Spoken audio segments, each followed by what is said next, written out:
Good morning. My name is Debbie Dale, and I'd like to give my testimony. And oh my gosh, I'm already freaking out. Okay, all right. Okay, if you ever wondered where the expression Debbie Downer came from, that would be me.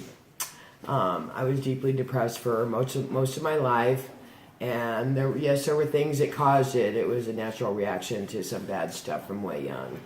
Anyways, I was raised in a very confusing, mixed up, dynamic family, religion, culture, abuse at a young age, in a family with the outward appearance of Christianity, but under the surface, all the things that didn't match up with any of that.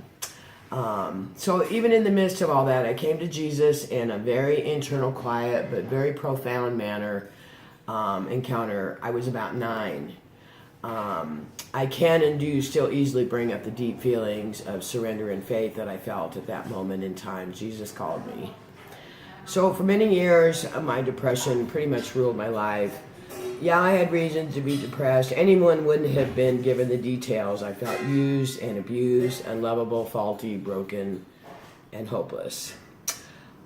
So though I went my own sad way for many years, looking in all the wrong places and all the wrong people for peace, carrying around my heavy baggage of pain and sadness, who was I that God would declare that I was worthy of his patience, of his love, his gentle drawing ways, in truth and in love? I had value in him. I was not broken beyond repair. Finally, I was able to drop my heavy burden at his feet, truly giving it to him. And he gave me so much more in return. Sometimes I still see my worn out baggage, heavy burdens laying there on the ground, and I'm sometimes tempted to pick it back up.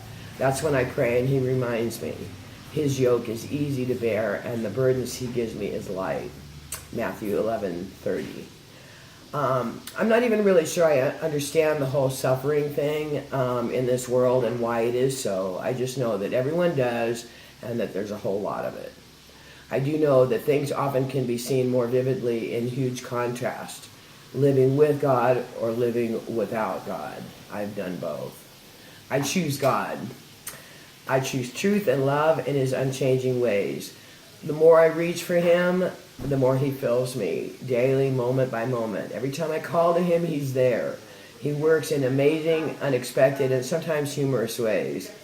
His word becomes new every day. It's like fishes and loaves. It keeps expanding in meaning in my life. Even my very faith is a gift from God. Easy to have faith in God, who is always faithful to his promises, guaranteed.